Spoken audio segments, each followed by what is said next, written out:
So hi Shalini, and welcome to the series of conversations where basically what we are doing is we are getting women achievers, who we call women trailblazers, to share the stories of their lives with us, to tell us about their ups and downs, struggles, how they started doing whatever they were doing. And eventually we want to be able to motivate other women, inspire them to break out of whatever is holding them back and realize their potential. And then, of course, we want to build a community of women who are there to support and motivate each other, be there for each other. So without much further ado, welcome to this series, and let's get started. Thank you so much, Sangeeta. It's an absolute privilege to be here. And I love what you said about, how sharing our stories can motivate other women.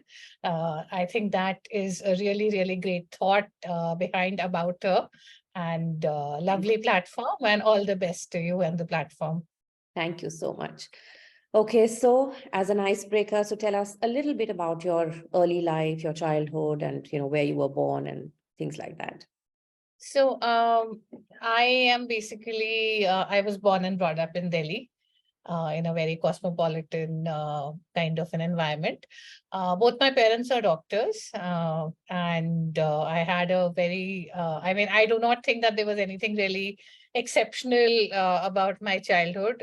It was a very strong, close-knit family, a kind of middle-class family where both the parents are working, and the emphasis is just on making a good life for yourself and doing good, and having a large extended family with a very broad social circle. So we were exposed to a lot of influences, and growing up was in Delhi at that time was just beautiful.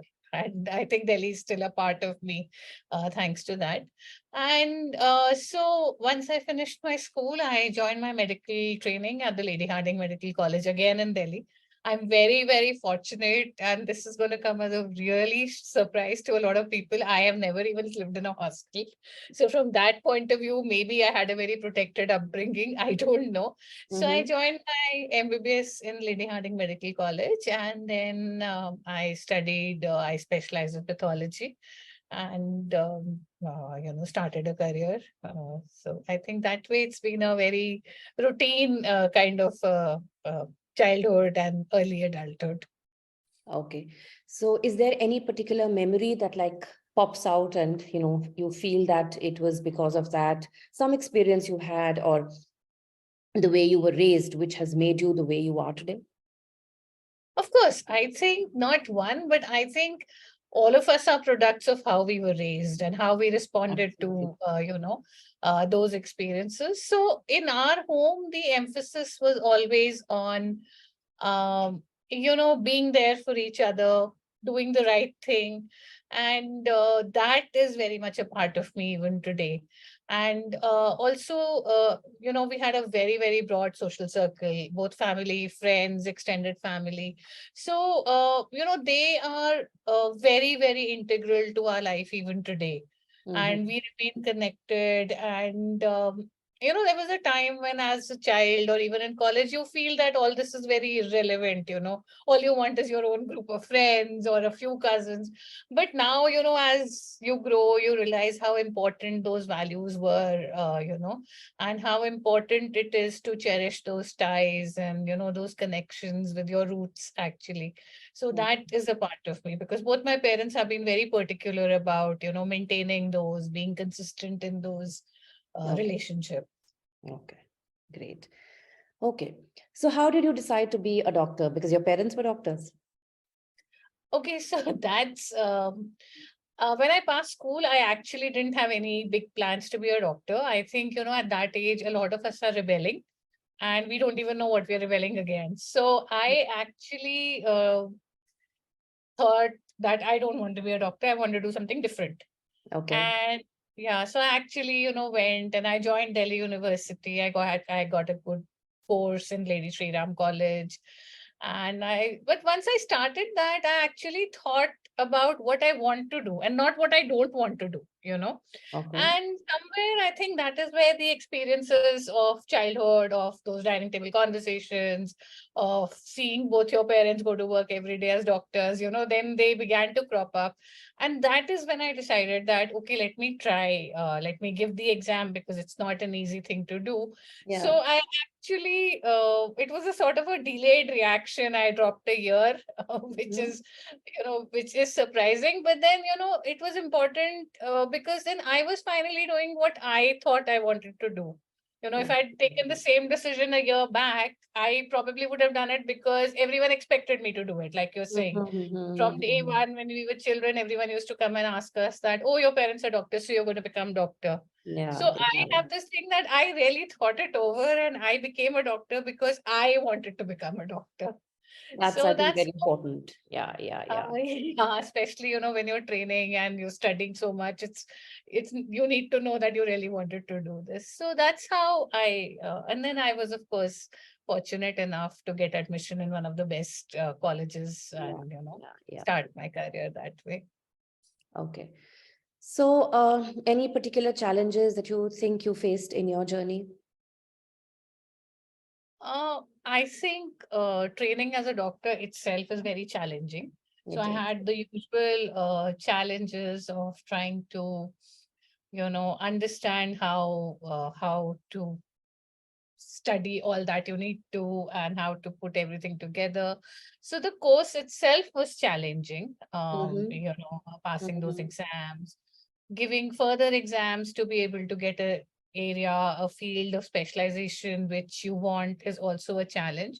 So I faced those regular challenges, which I think all medical students face. That was during my training Yeah, yeah. as a doctor. And the other challenges were to come later because, when you're training, you're still very protected and you're part of 150 other people who have the same challenges. So it was later when I started working, I realized that, the world is a very unequal place. And that's where the challenges in the professional domain came up. So you think now, right now, you're talking about challenges as a woman? Yes, I am talking about challenges as a woman. Yeah. If Okay. if you're aware, Lady Hardinge Medical College was at that time the only one of the very few colleges in the world which admits only women students for Mm-hmm. medicine. Yeah, So in that sense, we were very, very protected from the outside world. yeah, And also, there was no scope for any discrimination because it was an only women's college. absolutely. It Hmm. is only when I went out into the world to work, I realized how unequal the world is and how differently men are treated from women in the workspace. And that was a very difficult thing to accept for me.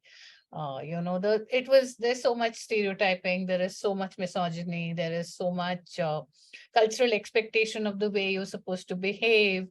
Uh, it it was a shocker, frankly speaking. It still manages to surprise me sometimes. Mm-hmm. Um, so those were the routine challenges. For example, a man is loud and very firm, he will be called assertive, whereas a woman doing the same thing will be called aggressive or hormonal or Yeah, something like yeah. that. And the fact that a lot of times you are simply unseen, invisible when you are a woman in a workplace. You can be saying the same thing, no one's going to, it's not even going to register to someone that you said this like 15 minutes ago and you were right. And that happens very, very routinely, I think, to all of us working women. So I Mm-hmm. was not prepared for those experiences because I never experienced such a situation at home. Yeah. Never. During my college days, never. So, those really threw me off. Mm-hmm. Okay. All right. So, how did you manage to then deal with them? I think the biggest challenge in dealing with them is understanding what's happening because it just comes out of the blue. You don't expect it. Mhm. But once you realize what's happening, you learn, and I did, to very Mhm. politely, very firmly put your foot down. Um, you have to call it out. Yes. I think that if you don't call it out, there's a part of you which is not happy inside when you go back home. So you Yeah. learn to call it out without, without throwing a tantrum, without making a ruckus about it. You Yeah. just politely say that, oh, I don't think I'm going to do this. What I do is I honestly don't try and explain to the other people why they're wrong. Mm-hmm. uh, I don't think that's going to help, but I just tell them that that's not the only way things work. Yeah. uh, that I see things different, and I say it in words that, oh, um so and so also said the same thing. Why did you just, react like this if I was angry? So I just leave it at that, hoping that, I've put in this little thought inside the opposite person's frame Okay. of mind. What I learned also was that there are, each battle's not worth fighting. Yes, that's, you have to pick your battles. You That's have to pick your battles, you have to have your conviction, but at the same time, you are not here to change the world. You're true. here to put your perspective as firmly as you can Yeah. and hope that, it will make a dent somewhere. But it's Oh. not, you can't make it your, your mission to change the world. Not in, Mhm. not at your workplace, not in a day-to-day conversation. You do these things gradually, gently, by making the same point again and again, Yeah. by Yeah. setting your boundaries, by telling people that this is not going to work with me, and by True. doing it every time. And it works. It will work very slowly, but you do get the results. So it's a long process, and that's just the way that I think a lot of workplaces are. And I think if all of us, just keep pointing out or, drawing up our boundaries somewhere, something, it will make a difference, which it already has started to. Absolutely, absolutely. And I think that I'm not justifying anyone, but I don't, things have been the way they are for very, very long. Yeah. Yeah. Yeah. So, like you're saying, it is starting to change. But the first thing is that, we have to be consistent. Yes. So, if we Yes. are consistent with our boundaries and we are patient, we will get what we want. Although there will always be some people whom we can't change. Of course, that is there. That is there. Okay. So you're, of course, a working woman, you're a mother and a daughter and a, wife and all of those. So all the various roles which women have to play. So what is your balancing act? How do you balance them? The word balancing act is, the perfect term that you've used, because sometimes it just feels like an act. It feels like, you don't have it together, but you sort of just pretending to have it together. On Hmm. a serious note, it is a precarious balance, and I think all of us should accept that, because sometimes some women make it look very easy, which is Yeah. good for them. But I feel that it also can pressurize the other women. So Yes. I think it is a very, very precarious balance. And I think that we don't always manage to hold it together. Mm-hmm. And that is also something that we should talk about. But when I do feel that I'm able to balance things, it is by using the simple magic word no. Yeah. That's it. No. That is your superpower. Don't be scared to use the word no.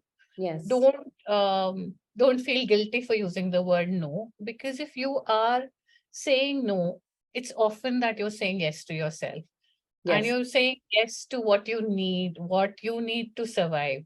So it's not really a no. We are all conditioned not to say no, to Yes. go the extra mile, to do Yeah. whatever Yeah. it Yeah. takes.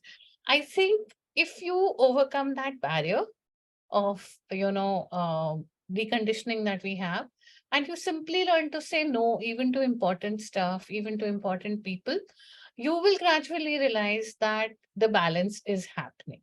Yeah. Also, Yeah. for any balance, your priorities have to be in place. We cannot Mhm. have, we cannot give the same importance to everything and then do everything. It's not It's not possible. possible. Mm-hmm. So, and your priorities will change. For example, if at this moment I have a child who has an exam, so that will be my priority. It does not Definitely. mean that I have given up my career or I have given up my writing. It just means that I'm able to change my priority. and balance according to whatever is coming on the top at that particular time. True. So I think that's how I actually try and balance. The last thing in balance is that whenever we're trying to do so many things, there will always be something that we are missing out on, Correct. because time is finite, energy is Absolutely. finite. I think it's very, very important to reconcile to that. Don't be resentful of that. Hmm. It's a choice we're making, right? Yeah, If yeah, yeah. I True. decide to write, it's something extra beyond my work Hmm. and my family. So, where is that time coming from? Where is that energy coming from? I'm missing out on something, right? I may be Definitely. missing out on TV. I may be missing out on catch ups with, I may be missing out on reunions. Yeah, So yeah, yeah, I think sure. it's very important to be at peace with that. Because the Hmm. moment you feel that, oh, I didn't get to do that, it's going to fall apart because you're just pushing yourself. So I think you put your priorities in place and you just do what you can, and you keep saying no to whatever is not fulfilling you, whatever is not making you comfortable. That is the key. Great, great. Thank you. Okay, so when you look back and reflect on your life, what do you think has been your biggest success so far? That's a very, very tough question.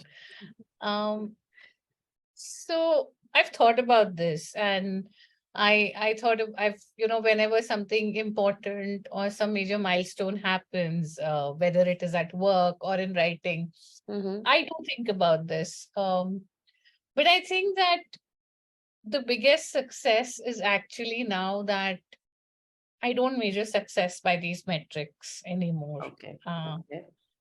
for me, success is simply, did I set out, achieve the goals I laid out for myself? Okay. I decided that I'm going to do a particular course. I'm going to upskill myself. Mhm. Was I able to do that? I Yeah. decided that I would complete a book, or I would try and write something new, something different. So, in that sense, if I have been able to do that, work towards that goal, I think it is a success. I don't think that any of these recognitions and all really mean success in the true sense of the word. And in a And long-lasting way. yeah, in a long lasting, deeper way, I think Yeah. it is internal. So it's more of accomplishment than achievement, actually. Mm-hmm. When you Mm-hmm. feel that you have done something you set out to do, and a job well done. And in terms of work, success is managing to do were what you started out to do. At the end of the day, I'm a pathologist, to give good reports, to do quality work every day. As a writer, it is to touch the reader. So if those happen, it is a success. Great, great. So of course you're doing so many things, and but not every day you are, equally motivated and inspired to kind of start with a bang. There are days when you're not feeling up to it, or you just don't want to do anything, you're like kind of demotivated. And so how do you deal with those highs and lows of life? So motivation is, yeah, like you said, those days happen. Yeah. And they are, I mean, they happen more often than we would like them to. So what helps on those days? The first thing is, I have a lot of fabulous friends. I'm surrounded by people who champion me. I have people who will text me if I have not texted them for 2 days, and they'll just ask, "Hey, what's up? Something's not Mhm. okay." I have people, friends, and most of them are women. So I have this amazing sisterhood, actually, I can just text and say, "Arey yaar, I have not been able to write for 2 days. I'm just so bored. I'm just so demotivated." Hmm. And, or even just a simple text, "Am I even a writer?" And then, one of my friends will get back, "Of course you are." So I think surrounding yourself with people who give you a positive energy, Mhm. who are your champions, who will always be there to motivate you. is one of the first things. And of course, you also have to be there for them. So it is Yeah, always a definitely. mutual energy which is coming through from people. The second thing is, on a more practical note, is that I start making lists and I start planning. That really helps me. I love planners and calendars, and I keep buying them and I keep coloring them pink and purple and blue and green for different themes. I do this all physically because on the computer I don't get that thrill. So I use highlighters of Yes, different I colors. can actually, this resonates a lot with me. I am quite like that. Okay. Okay. Yes, and then I'll put those little stickers over the date. And it doesn't matter if I don't follow it the next day, but that day I'll have this. So I think it makes us feel in control. It makes Yeah. us feel that we've got this. And, always, I used to do this in college also when I had so much to study. So I used to drop the whole schedule. And I know there's no way in one day I can finish this, right? Yeah, yeah. Tomorrow morning I'll make another one, but just making it, Yes. my Yeah. mom would come, she's like, Itta sara, you have to study so much. I'm like, yeah, sort of, let's just let it be there. So I plan. So I think the other thing with planning it, breaking a bigger task into smaller Yes, things yes, yes. helps us get that start. Like you said, when you're demotivated, you don't even feel like starting. You're like, I mean, why am I doing this? And then if you break it up, you say, okay, I'm just going to do, I'm just going to research a little bit about this. So it Mhm. gives you a little bit of start without overwhelming you. So these two things I do. And otherwise, motivation is mostly discipline. If Yes, nothing works after a certain amount of time, you just have to get up and, get start going. work. Yeah, there is. Yeah. Yeah. So that's about motivation. Inspiration is everywhere. I think if Mm-hmm. you just sit down with yourself and you just look at the people around you, inspiration is everywhere. Yeah, You I can agree. always Yeah, yeah. find something to think about, to write about. You can find something new to do always. There is so much in the world. It's just that in our cluttered up life, we don't get the time to, find it in our daily life. There is a lot of clutter especially with phones and with social media and everything. So I think if you just allow yourself to be, which again, I mean, is easier said than done. Mm-hmm. There is a lot of inspiration around us in our daily lives. Correct. Okay. So, treating patients, writing away, where do you see yourself 10 years from now? So if you would ask me 5 years back, where do you see yourself? I wouldn't have known that. I would not have even imagined that I would be writing. I would have actually written a book and any of this. Mm-hmm. And also, I think, by the time we reach our stage, we are very well aware that anything we plan, life is going to plan something entirely different for Yeah, us, that is there. right? So I don't know. I honestly don't know. But I hope to see myself happy. Mm-hmm. I hope to see myself fulfilled in whatever I'm doing. I Yeah, hope maybe it's writing, maybe it's something else. And I hope to see myself living without any regrets. great, Oh, great. That's that's a wonderful thought. But Shalini, there's one thing when you were talking about your career, you didn't tell us how the transition happened from being, I mean, of course, it's not exactly a transition, but it's an add-on. So from being a doctor, how did you decide to become an author as well? yeah. So that's actually very unexpected, as you put it. And yeah, I would also like to reiterate that it is not a transition. I'm still working full time, Yeah, and I'm yeah, yeah. fully immersed in medicine as well as writing. I have always been a very, very ardent reader. I mean, 2 to 3 books a month is a minimum, and it's often more. I mean, 2 to 3 Mhm. books a month with work, Yeah, and yeah. nowadays it's even more. So it's about 5 to 7. How I started writing was because one of my friends was writing on a social media platform, Mm-hmm. and I would write in response to whatever she would write. Like we had shared. interests, and we had shared life experiences. And when I wrote, I would get a lot of validation from the people on that group, ki, oh, this resonated with us and you should write more. And I think that's a very encouraging thing to tell a writer. So Yes, because a lot of people would definitely. tell me that you should write more, and we like what you read because it touches us.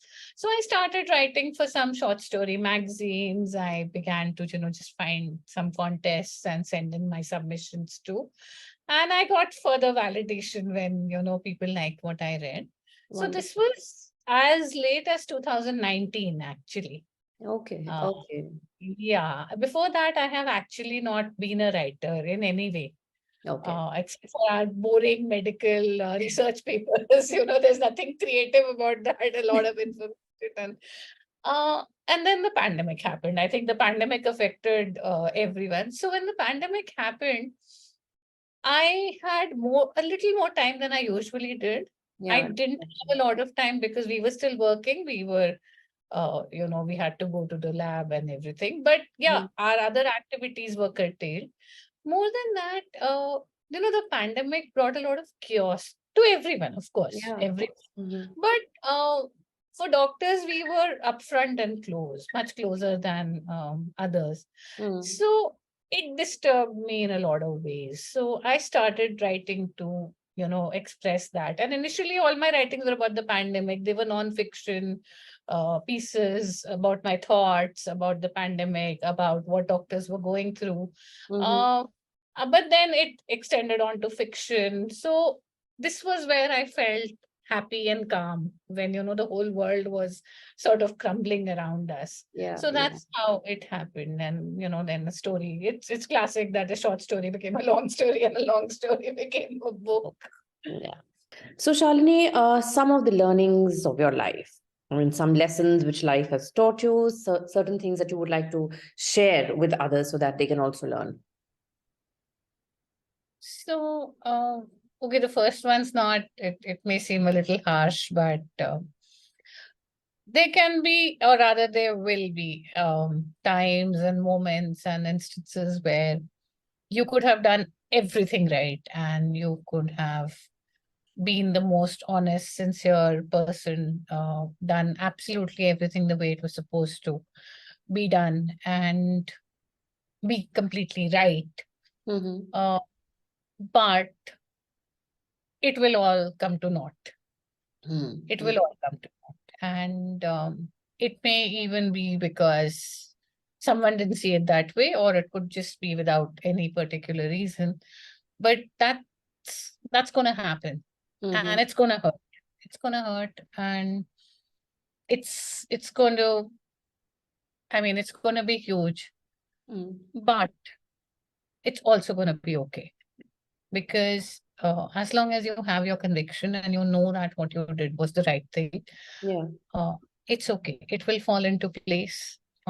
It will fall into place in a very different way from what you had expected Mm-hmm. ever, Mm. but it is going to fall into place, and you are going to have to keep the faith. Yeah. Um, I think that is lesson number one. Mm. Uh, I think lesson number two is that everything passes. The good stuff, the bad stuff, the okay stuff. It's all temporary. Yeah. It's Yeah. all, Yeah. it's all going to pass, and the sun is going to rise the next day, and Definitely. a new day. It's a new day, and you will make something out of it. Mm. Again, it may not be what you thought it's going to be. Yeah. It may be better. It may not be all there, Mm-hmm. but it's okay. Yeah. That's the way it's That's supposed true. to be. So I just have this huge, incredible faith now that nothing is in your control, and That is true. nothing is in your control. Absolutely nothing. And whatever it is, you're just going to make the best of whatever happens.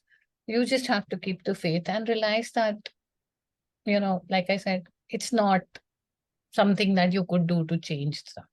Mm. So I think that is my biggest learning in terms of life experiences, especially in the workplace, and Mm-hmm. especially when it comes to things that you have wanted, so-called, that you have been wanting or aiming for. The second thing is that, like I said in the beginning, family, people, people are important. Yeah, People that's are very, very important. They could be family, they could be friends, they could be even colleagues.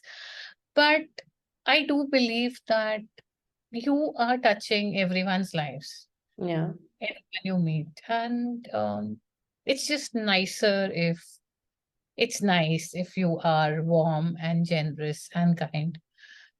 Because somewhere, if that's what you are, you will find it coming back to you. that's right. People are much more important than a lot of things that many of us give importance to. Not give importance to. I think it gets lost because we tend to postpone our relationships, our friendships because of the clutter again that life is. We just on Mhm. this constant checklist that we have to get all this done.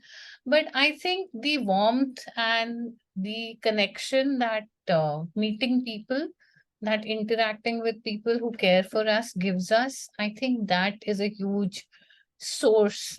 It is an inner resource that we are, building up in ourselves. Yeah, yeah. So these two things, I feel, rest is all, it changes from time to time, phase to phase in our life. Yes, definitely. Things do change. Yeah.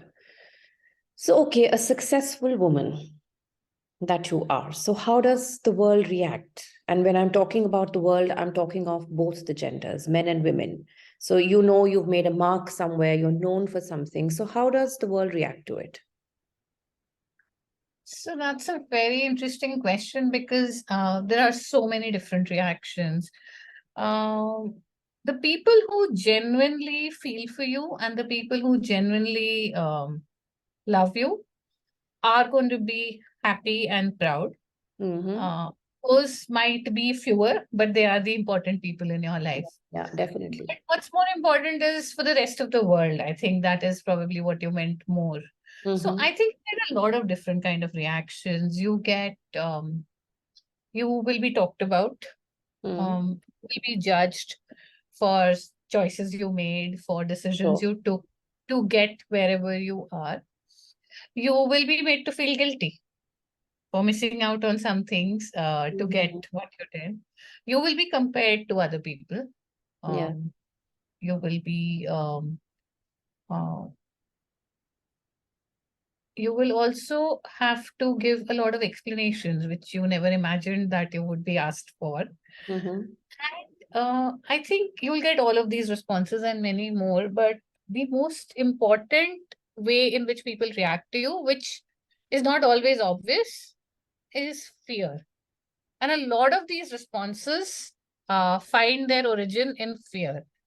Because when you have achieved something, Mm-hmm. you have evolved, you have broken a certain barrier, you have done something which has not been done before or which people did not expect you to do. There's a Mm-hmm. lot of growth in that. Even Yeah. if it is something very simple, even if it is a woman who has never gone out of the house, she goes out and starts her first job. There is anything new that you do, there is a lot of growth. You have empowered yourself to go break a barrier to do something. Yeah, that's right. And this is what people fear. That you are This breaking is, a barrier. yes, because I don't think that there is anything scarier than a woman who is empowered, a Mm-hmm. woman who is strong, and a woman who is evolving because Mm-hmm. she knows herself, she knows her power. If she can do this, she can do a lot more. So Yes. I think that this woman is one of the scariest creatures on the planet. Very And I interesting. sense Very that interesting. here. Very interesting. Okay. And I agree. And I think that all these, when people will humiliate you or talk about you or judge you, this is all a response of the fear because you are no longer being controlled, Yes. right? So the people who were or who wanted to control you are not going to be happy. And what do they want? They want you to come back to their little controlling Yeah, fold, yeah, yeah, yeah. and you've flown the cage. Yes, You've flown. absolutely. So I think that this power that one woman is aware of and can make so many women aware of their power. So I think people are scared of this. Of that. And, so I think that's how people react to Okay. women who are successful. Okay. So another thing which you have also noticed, and of course you're not exactly doing that, but something similar, a lot of people are, like I say, switching gears nowadays, leaving what they were doing earlier as a job or a profession, as a career, and moving on to something which is very different, very drastic. And in some cases, like yours and mine, we are picking up things, which earlier, like we were very straitjacket that if you were a doctor, you continue to be a doctor for the rest of your life. You could have had hobbies, but not other careers or professions or job options. But nowadays we see a lot of that happening. So what do you attribute that to? So yeah, it is definitely a huge trend, especially in our urban kind of setups. So I think that our generation specifically was a generation which started getting a lot of exposure. If you look at it, Yeah. there was globalization, there was liberalization, there were multiple influences that came into the country when we were growing up. So we were exposed to the fact that there can be different things. Yeah. At the same time, our education systems did not give us those kind of opportunities, right? Right, It yeah. was straitjacket. The word you used was bang on. It was. You want to do science, then you do this. You want to do this, you do this, and you keep doing that, right? Right, Correct, right correct. from the time you're 16, you are pushed on a path. Yeah, yeah. So somewhere those influences stayed with us, right? There was more culture, there was more reading than our previous generations probably had a worldwide exposure to. And now when it comes to, when we are in adulthood, when we are at this age that we find that we have the opportunity. We have a global world, we have computers, we have the internet. So we have this whole opportunity which gives us a chance to explore those sides of ourselves, which probably would have remained unexplored a generation back. So we have those avenues. Like I said, I discovered reading groups, I discovered writing groups, I discovered writing courses. So Yeah. I could nurture that part of myself also. So that is one. The second thing is that our social conventions have changed some extent, at least in our strata. So what has happened is that it's okay to have a different kind of a personal life also. It's okay to be single. It's okay to be in a different kind of a relationship. So those give us some amount of both freedom and exposure. Yes. If you're not straitjacketed, even in your family life, like, okay, my family life is pretty routine, family, kids, but not everyone has that. So there are people who've chosen to not have children so that they can nurture this part. It's socially a little more acceptable. Not, Yeah, we're yeah, not that's there right. yet, but for people who are really passionate, these options are there. And lastly, and this is, I mean, this is a little unexpected. I think we have the privilege. Oh yes, Uh, we we do. have the privilege because our parents, our generations before us, simply didn't have this kind of a privilege that suppose now I want to take a sabbatical to focus on my Mm-hmm. writing. So maybe I can, Yeah, yeah, we yeah, are lucky, fortunate enough to do that. Whereas I definitely know that my parents could never have thought of being without an income for even a week. yeah, yeah. That's Because right. they had so many more responsibilities. They didn't have the backing that we have thanks to their hard work. Yeah, So I yeah, think yeah. all of Agree. this makes it easier for us to explore more, to go beyond the straitjacket. And the stories of people doing it, I think they set off a reaction like you're trying to do. They make us aware that there is something more to our fulfillment that we can go out and look for. Yeah, yeah. And the fact that one woman or man or person Mhm. has found it, it means that it's right there for us if we want to take it. So I think it's a combination of all these, and I think it's a great trend that people are able to follow their hearts. I Actually, think a that, whole lot of stuff which is happening in various yeah, ways. So that's, yeah. yeah. And I think a lot more happy people in the world is what we get. Yes. And that's what we need. Happiness quotient going up for sure. I sure hope so. All right. So, a piece of advice, or maybe many pieces of advice for young girls who are just on the threshold of their personal lives, professional lives. Some pointers you think they should keep in mind. Something that you would like to share. Yeah, specifically for girls, never give up on your financial independence. Never, ever. Hmm. Uh, Even if it's little, even if it's something that people tell you is not enough, earn whatever little you can, educate yourself, be financially independent. Hmm. That is one. Hmm. Second, get married for the right reasons. Hmm. Because these are decisions which will affect the entire course of your life. True. So get married when you're ready for it, emotionally, mentally, financially, physically. Hmm. Uh, it's your life. Don't rush into it just because people tell you or it's expected. Have the courage to do it when you want to. Hmm. And lastly, learn to recognize stereotyping and misogyny.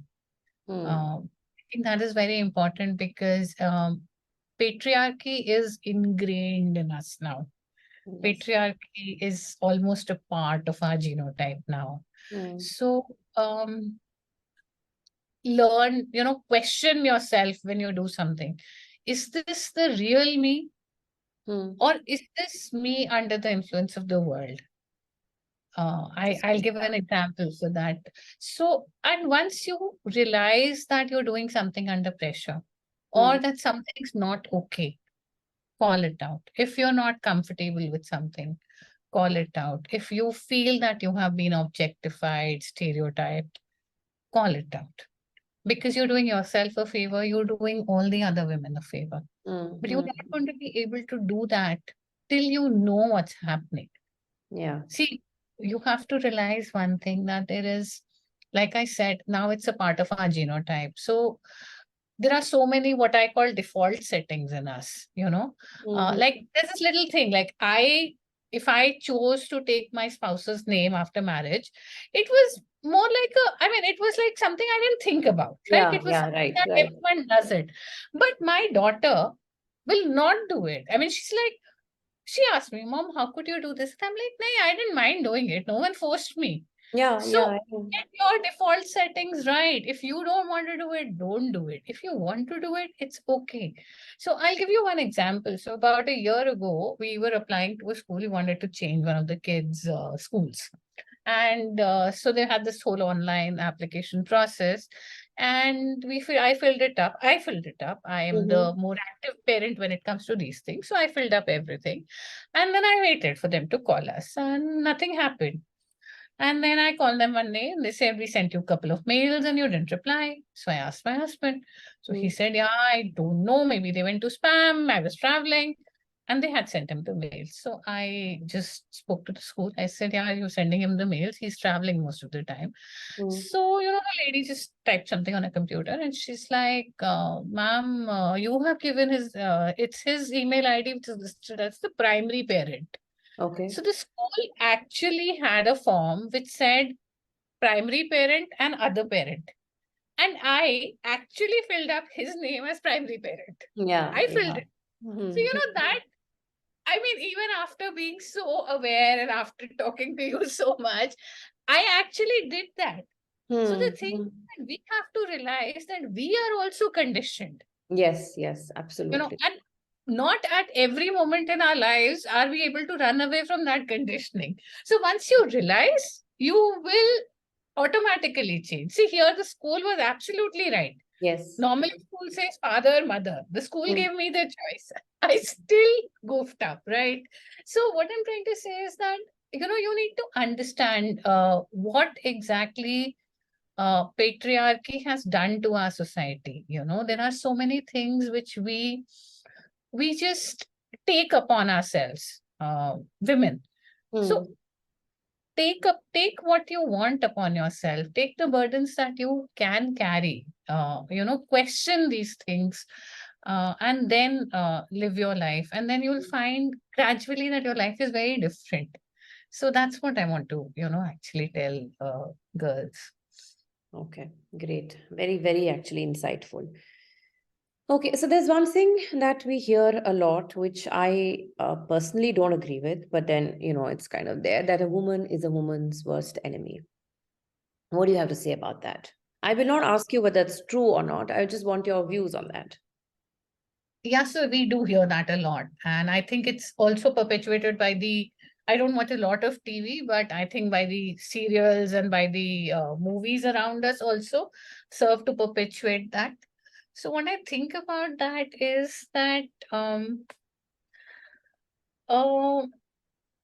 I think women are Hmm. so oppressed that often they do not even realize that they are that both the women who are in a, suppose you talk about a mother-in-law and a daughter-in-law, which is the most conventional Yeah, thing. yeah, yeah. Of course, it also happens at the workplace.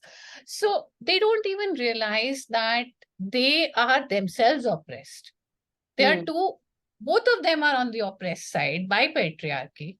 Patriarchy is what is pitting them against each other. Hmm. See, if a mother does not police her daughter, hmm, Hmm. does not ask her daughter to curb her ambitions in a conservative society, or does not rein in her daughter when she's trying to wear different kind of clothes, who's going to be judged? Everyone's just going to turn around and tell the mother, hey, you didn't bring her up properly. Hmm. Hmm. Hmm. So it is her fear. A mother-in-law oppressing a daughter-in-law is actually struggling to keep her place in a patriarchal society, a place which she has had to fight for years. I'm not Hmm. justifying it. No, no, I So, get your point. Yeah. so what's happening here is that you have people who have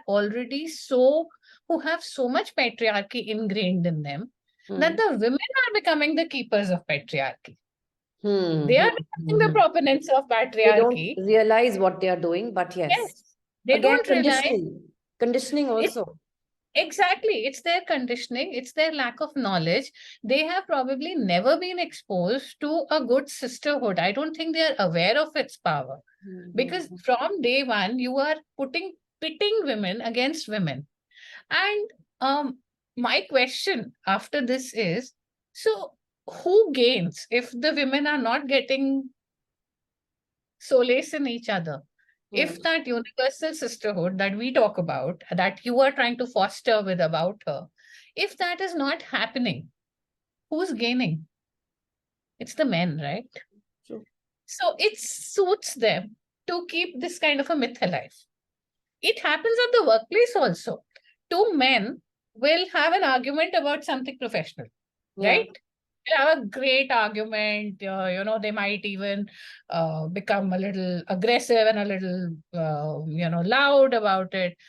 But the moment two women will begin to have the same professional argument, it will be like, oh, two women are fighting, cat fight, Hmm. right? Yeah, yeah. So I mean, so they're just perpetuating the fact they are negating your intelligence, that you Hmm. cannot have a good professional discussion, and they're just putting you down.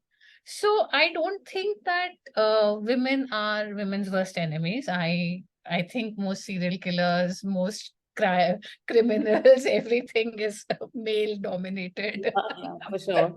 For sure. And definitely crimes against women are perpetuated more by men. Of But course. yes, this whole dynamic that has been perpetuated again is because, again, Yeah. years of conditioning. So that is the reason. Okay. So finally, can a woman have it all? Okay, so I am I allowed to disagree with the question itself? Yes, of course. Yes, Okay. definitely. So I think that this women have it all actually started in a very nice way It was a thought to empower women and to encourage them to probably come out of homes into the workplace. That's probably how it started. But I think that now it's become a little cliched in the sense that, like the superwoman syndrome, Yeah. women are superwomen. So you have other people telling you what you should be.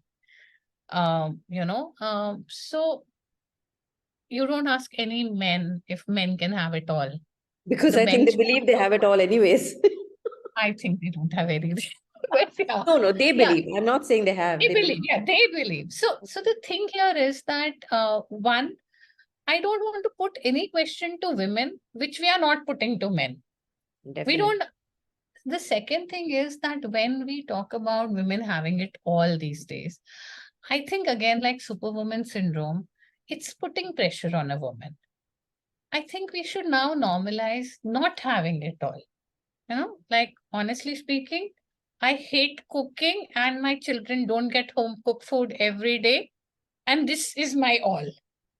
Hmm. Because when So you I tell, think, if I may interrupt, we could yeah, tweak the definition of all to make it what women want. So if I yes, what where I find happiness, where I find my solace, that is what my all is. My all yeah, is not something which the world is telling me. lovely. Absolutely. Yeah. Absolutely. So maybe we can normalize women defining their all, Hmm. right? Hmm. That's perfect. Then women already have it all. Yeah. Yeah. That's what I But mean, I, actually. yeah, yeah. But I don't want there to be any pressure on the woman when she decides this all. Yes. That's very important, because if your all is to be able to go to work and come back and do certain things at home, that is fine by me. Mm-hmm. But the yardstick for you and the yardstick for me and the yardstick for you has to be different. So, Yeah. like you said, if you are able to decide your all, yes, women definitely can have it all. And we don't need anyone's permission or sanction or certificate later on to say, "Ki we had it all." It's Correct. coming from inside. So, yes, then All I agree. So thank you, Shalini. This was indeed very, very interesting, and a lot of interesting perspectives you had about things, and I really enjoyed talking to you. I hope you enjoyed it too. Oh, it was lovely. I had a great time, and thank you once again for having me over. It's an absolute pleasure. And No I problem. really enjoyed myself.